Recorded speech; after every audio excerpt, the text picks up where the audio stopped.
2 సంవత్సరాలుగా ఆంధ్ర రాష్ట్రం ప్రత్యేక హోదా కోసమని 5 కోట్ల మంది తెలుగు ప్రజలంతా కూడా ఎంతో ఆశతో ఎదురు చూస్తూ ఆ వేదనతో తెలుగు ప్రజల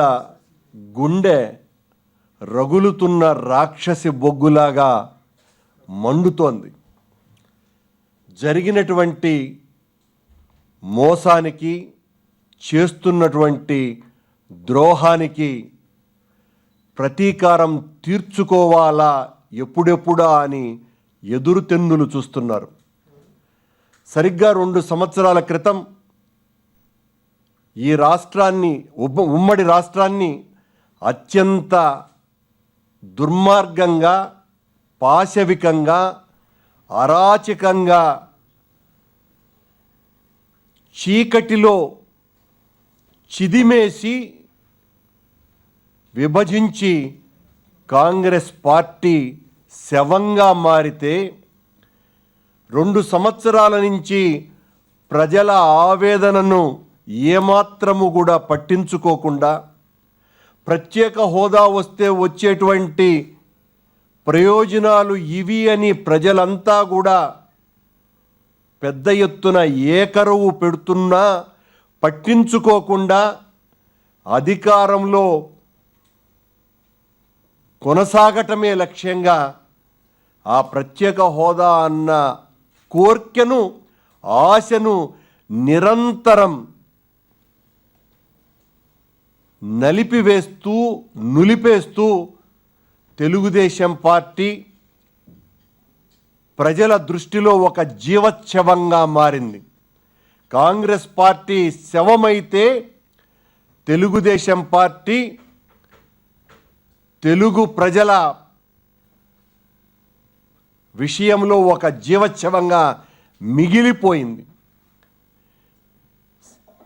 2 సంవత్సరాల క్రితం జరిగినటువంటి ఎన్నికలలో బీజేపీ పార్టీ సాక్షాత్తు నరేంద్ర మోడీ గారే వెంకటేశ్వర స్వామి పాదపీఠిక అయినటువంటి తిరుపతిలో జరిగినటువంటి సభలో మాకు అధికారం రాగానే ఆంధ్ర రాష్ట్రానికి 10 సంవత్సరాలు ప్రత్యేక హోదా కల్పిస్తాము అని ఆయన చెబితే, కాదు 10 సంవత్సరాలు కాదు, మాకు 15 సంవత్సరాలు కావాలి అని అదే సభలో చంద్రబాబు నాయుడు గారు నినదిస్తే, ఇవి 2 నిజమేననుకొని అమాయకంగా ప్రజలంతా కూడా ఈ పార్టీలు 2 మన ఆశా జ్యోతులని నమ్మితే, బీజేపీ పార్టీ తన ఎన్నికల ప్రణాళికలోనే చాలా స్పష్టంగా విభజన జరిగినటువంటి రాష్ట్రానికి ప్రత్యేక హోదా తీసుకువస్తాము అని వాళ్ళు చెబితే, ప్రత్యేక హోదా సాధనే మా లక్ష్యమని చంద్రబాబు నాయుడు గారు నిరంతరం వల్లెవేస్తే నమ్మి ప్రజలు ఓట్లు వేసిన తరువాత ఈ 2 సంవత్సరాల కాలంలో ప్రజలు అనేక రకాలుగా ఒత్తిడి పెట్టినా, పోరాటాలు చేసినా చంద్రబాబు నాయుడు గారి ముఠ, తెలుగుదేశం పార్టీ నాయకులు మొత్తం అందరూ కలిసి ప్రత్యేక హోదా సంజీవిని కాదు, ప్రత్యేక హోదా అనే అన్నింటినీ పరిష్కరించేటువంటి మందు కాదు, ప్రత్యేక హోదా కంటే చాలా పెద్ద ఎత్తున నిధులు తీసుకుని వచ్చేటువంటి ప్రయత్నం చేస్తాం, ఇలా నమ్మబలికేటువంటి మోసపూరితమైనటువంటి మాటలు మాట్లాడుతూ ఎప్పుడైతే ఆందోళనలు, ఉద్యమాలు, పోరాటాల దశగా మారినప్పుడు ప్రత్యేక హోదా సాధనే మా లక్ష్యం అనేటువంటి మాయమాటలు కూడా అప్పుడప్పుడు చెబుతూ, ఈ రోజున కాంగ్రెస్ పార్టీ ప్రజల నిరాదరణకు గురైనటువంటి, ప్రజల్లో ఊపిరే లేనటువంటి కాంగ్రెస్ పార్టీ ప్రైవేటు బిల్లుకు అనుమతి కావాలనని రాజ్యసభలో ప్రవేశపెడితే తెలుగుదేశం పార్టీ చర్చకు మేము కూడా రెడీ అని వాళ్ళు ఆ రంగస్థలానికి తెర ఎత్తితే ఇది పూర్తిగా ఒక క్యాబినెట్ నిర్ణయమని తెలిసి కూడా ఆ క్యాబినెట్ నిర్ణయానికి పట్టుబట్టకుండా, ఒత్తిడి చేయకుండా, పోరాటం చేయకుండా నేను అడుగుతానే తప్ప ఎట్టి పరిస్థితుల్లోనూ ఒత్తిడి చేయను అని చంద్రబాబు నాయుడు గారు పదే పదే మాట్లాడుతుంటే ప్రత్యేక హోదా తీసుకురావాలా అన్నటువంటి ఉద్దేశం ఏమాత్రము కూడా చంద్రబాబు నాయుడు గారికి లేదు అని ప్రతి క్షణము తేలిపోతుంది. ఇవ్వకూడదునని మోడీ గారికి అణువణువునా ఉంది. ఎట్టి పరిస్థితుల్లోనూ ఆంధ్రప్రదేశ్ రాష్ట్రానికి ప్రత్యేక హోదా ఇస్తే తమ పాలిత రాష్ట్రాలలో ఉన్నటువంటి పరిశ్రమలన్నీ కూడా గుంపగొత్తగా ఆంధ్రప్రదేశ్ రాష్ట్రానికి తరలి వెళతాయి అన్నటువంటి భయంతో బీజేపీ ప్రభుత్వం ఆంధ్ర రాష్ట్రానికి ప్రత్యేక హోదా ఇవ్వటానికి సిద్ధపడటం లేదు అన్నటువంటి విషయం తెలిసి కూడా చంద్రబాబు నాయుడు గారు ఆ ఓటుకు నోటు కేసులో ఇరుక్కున్న ఏకైక కారణంగా తెలుగు ప్రజల అందరికీ 5 కోట్ల మంది ఆంధ్ర రాష్ట్రంలో ఉన్నటువంటి ప్రజలందరి గొంతులు కోయటానికి కూడా కేసు నుంచి బయటపడటానికి సిద్ధపడ్డారు అనంటే అసలు ప్రత్యేక హోదా కోసమని నేను పోరాడను, ఒత్తిడి చేయను అనేటువంటి ముఖ్యమంత్రి మన రాష్ట్రానికి అవసరమా? ఆ ప్రత్యేక హోదాను ఒత్తిడి చేయనటువంటి మనిషి ఎట్టి పరిస్థితుల్లోనూ కూడా ముఖ్యమంత్రిగా ఉండటానికే అనర్హుడు. ప్రత్యేక హోదా వలన అనేక పరిశ్రమలు వస్తాయి, రాయితీలు వస్తాయి, నీటిపారుదల ప్రాజెక్టులన్నీ కూడా దాదాపు ఉచితంగానే నిర్మితమవుతాయి అన్నటువంటి వాస్తవాలు తెలిసి కూడా పోరాటం చేయటానికి నేను సిద్ధంగా లేను అన్నటువంటి వ్యక్తి ఒక్కటంటే ఒక్క నిమిషం కూడా అధికారంలో కొనసాగటానికి అర్హుడు కానే కాదు. తాను భాగస్వామి అయ్యున్నటువంటి ప్రభుత్వంలోనే ఒత్తిడి పెట్టడానికి కూడా సిద్ధపడినటువంటి వ్యక్తి అసలు ఈ రాష్ట్రానికి ముఖ్యమంత్రి పదవి అవసరమా అనేటువంటి సందేహాన్ని కలిగజేస్తున్నాడు. విభజన చట్టంలో చాలా స్పష్టంగా ఉన్నటువంటి పెట్రోలియం యూనివర్సిటీ కానీ, గిరిజన యూనివర్సిటీ కానీ, Chennai Vizag corridor, industrial corridor కానీ ఇప్పటి వరకు కించిత్తు కూడా అడుగు మొదలు కాలేదంటే, మంగళగిరిలో ఏర్పాటు చేస్తామని శంకుస్థాపన రాయి ఒక సమాధి రాయిగా ఎయిమ్స్ మిగిలిపోయిందంటే దానికి డబ్బులు లేవు, నిధులు లేవు, ఎప్పుడు పనులు ప్రారంభమవుతాయో తెలియదు. అలాగే 3 అంతర్జాతీయ విమానాశ్రయాలను నెలకొల్పుతామంటే తిరుపతిని అంతర్జాతీయ విమానాశ్రయమనని ప్రకటించి సాక్షాత్తు మోడీ గారే ప్రారంభించి ఇప్పటికి దాదాపు 6 నెలలు కావస్తున్నా ఒక్కటంటే ఒక్క ప్రయాణము కూడా ప్రారంభం కాల. రాజధాని నగరంకి అతి చెరువులో ఉన్నటువంటి విజయవాడ నుంచి ఒక విమానము ప్రారంభం కాల. ఏ ఒక్క పని కూడా విజయవాడ అమరావతికి సంబంధించిన మెట్రో రైలుకు సంబంధించి పని ప్రారంభం కావాల. ఏమైందో తెలియదు. దుగరాజుపట్నాన్ని పెద్ద ఎత్తున అభివృద్ధి చేస్తామనన్నారు, ఒక్క అడుగు కూడా ముందుకు రాలా. ఇవన్నీ కూడా విభజన చట్టంలో 13వ షెడ్యూల్లో చాలా స్పష్టంగా పేర్కొన్నటువంటి విషయాలు. కడపలో శైల్ ఆధ్వర్యంలో ఉక్కు కర్మాగారాన్ని నిర్మిస్తాము అన్నటువంటి మాట ఒక కళ్ళగా మిగిలిపోయింది. ఈ రోజున ఈ ప్రత్యేక హోదాకు సంబంధించి రాజ్యసభలో ఏదో రంగస్థల పద్యాలు పాడుకుంటున్నట్టుగా తెలుగుదేశం పార్టీ, కాంగ్రెస్ పార్టీ పద్యాలు పాడినంత మాత్రాన, గయోపాఖ్యానంలో శ్రీకృష్ణ దుర్యోధన పాత్రధారులు పాటలు పాడినట్టుగా పాడటం తప్ప దాని వలన వనగూరేటువంటి ప్రయోజనం ఏదో అది చర్చ ఓటింగ్కు వచ్చినా రాకపోయినా అది నెగ్గలేదు కాబట్టి మేము ఇంకా అడగము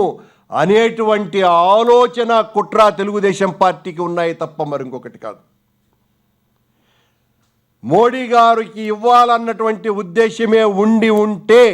ఒక క్యాబినెట్ నిర్ణయం ద్వారా వెంటనే ప్రత్యేక హోదా ప్రకటించేటువంటి పరిస్థితి ఉన్నది. ఆ ప్రభుత్వంలో భాగస్వామి అయ్యి ఉండి కూడా చంద్రబాబు నాయుడు గారు ఏ రోజున కూడా, నిన్నకు మొన్న ఆ ప్రభుత్వంలో భాగస్వామి అయినటువంటి సుజనా చౌదరి గారు కేవీపీ పెట్టినటువంటి బిల్లును ఉపసంహరిస్తే ప్రత్యేక హోదా ఇస్తాము అని అన్నారని ప్రకటన చేస్తారు. ఇంతకంటే దారుణమైనటువంటి విషయం మరొకటి ఉన్నదా? అంటే ఎవరైనా బిల్లును ప్రవేశపెడితే అది వెనక్కి తీసుకుంటే అరుణ్ జైట్లీ గారు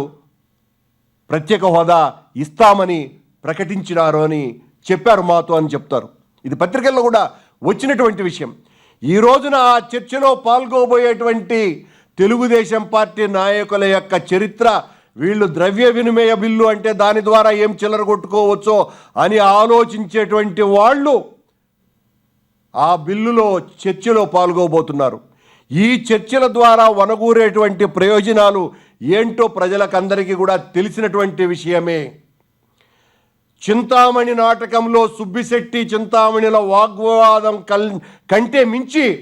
మరో ప్రయోజనం ఏ రకంగానూ రాదు. ఉన్నదంతా కావలసిందల్లా రాజకీయ సంకల్పం, ఆ చిత్తశుద్ధి, ఆ దృఢమైనటువంటి రాజకీయ సంకల్పం చంద్రబాబు నాయుడు గారికి లేనందువల్లనే, ఆ ఆలోచన సంకల్పం ఇవ్వాలన్నటువంటి దృఢ చిత్తత మోడీ గారికి లేనందువలనే ఆంధ్ర రాష్ట్రానికి ప్రత్యేక హోదా ఇవ్వటానికి ఈ రెండు మనస్సులు అంగీకరించటం లేదు. ఒకరికి అసలు ఇవ్వాలన్నటువంటి ఆలోచనే లేదు, మరొకరికి దాన్ని తెచ్చుకోవటం కోసమని ఒత్తిడి చేయాలన్నటువంటి రాజకీయ సంకల్ప బలమే లేదు. నాది చాలా సంకల్ప బలం, నాది గొప్పది అని నిరంతరం ఘోషించేటువంటి చంద్రబాబు నాయుడు గారి సంకల్ప బలం అత్యంత బలహీనమైనటువంటిది, ప్రజా వ్యతిరేకమైనటువంటిదే తప్ప ప్రత్యేక హోదా అన్నది ఒక్కటి వస్తే ఆంధ్ర రాష్ట్రం సామాజికంగా, ఆర్థికంగా, అనేక రకాలుగా, అన్ని విధాలుగా ఈ రోజున దేశంలో 11 రాష్ట్రాలు ప్రత్యేక హోదా వలన అమితమైనటువంటి అభివృద్ధిని చూస్తున్నటువంటి రాష్ట్రాలను చూసి కూడా మనం గుణపాఠం నేర్చుకోకుండా ఆ అవకాశాన్ని చేజోతులారా నాశనం చేసుకుంటున్నటువంటి చంద్రబాబు నాయుడు గారు ఒత్తిడి తేలేకపోతే, పోరాటం చేయకపోతే క్యాబినెట్ మంత్రిగా ఉన్నటువంటి తన మంత్రి అయినటువంటి, తన పార్టీ సభ్యుడైనటువంటి అశోక్ గజపతిరాజు గారి చేత నెక్స్ట్ క్యాబినెట్ మీటింగ్లో మేము రాజీనామా చేస్తాం, మేము ఎట్టి పరిస్థితుల్లోనూ కూడా కేంద్ర ప్రభుత్వంలో కొనసాగం, నేను ప్రత్యేక హోదా తీసుకురాకపోతే ముఖ్యమంత్రిగా ఉండటానికే వీలు లేదు అన్నటువంటి నిర్ణయం తీసుకుంటే తప్ప ప్రత్యేక హోదా రాదని, వాళ్ళు ఇవ్వరని, అలా ప్రత్యేక హోదా ఇవ్వని పరిస్థితి వస్తే ఒక్కరోజు కూడా చంద్రబాబు నాయుడు గారు ముఖ్యమంత్రిగా ఉండటానికి నాకు అర్హత లేదు, నేను అసమర్థుణ్ణి అని రాజీనామా చేయటమే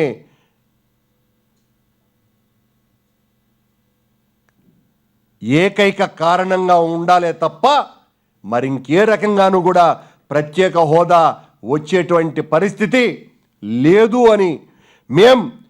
వైఎస్ఆర్ కాంగ్రెస్ పార్టీ 2 సంవత్సరాల కాలంలో విభజనకు పూర్వం కూడా విభజనకు వ్యతిరేకంగా పోరాడినటువంటి వాళ్ళము. సాక్షాత్తు ఇదే హైదరాబాద్ నగరంలోనే దాదాపు 4 లక్షల మందితో మా నాయకుడైనటువంటి జగన్మోహన్ రెడ్డి గారు అప్పుడున్నటువంటి ప్రతికూలమైనటువంటి వాతావరణంలో కూడా సమైక్య రాష్ట్రమే మా ధ్యేయం, సమైక్యంగా ఉంటేనే ఆంధ్ర రాష్ట్రం బాగుంటుంది అని నినదించి విభజనకు వ్యతిరేకంగా పార్లమెంటులో కూడా మేము వాదించి ఆ విభజనకు అనుకూలంగా ఓటు వేసినటువంటి మొట్టమొదటి వ్యక్తి తెలుగుదేశం పార్టీలో ఆ నాయకుడిగా ఉన్నటువంటి నామా వెంకటేశ్వరరావు గారు పార్లమెంటులో అన్నటువంటి విషయాన్ని గుర్తు చేస్తూ ఆ విభజన జరిగిన తర్వాత ప్రత్యేక హోదా కోసమని అనేక రకాలైనటువంటి ఉద్యమాలు, నిరాహార దీక్షలు, చివరకు ఢిల్లీ నగరంలో ప్రత్యేక రైళ్లతో వెళ్ళి జంతర్ మంతర్ దగ్గర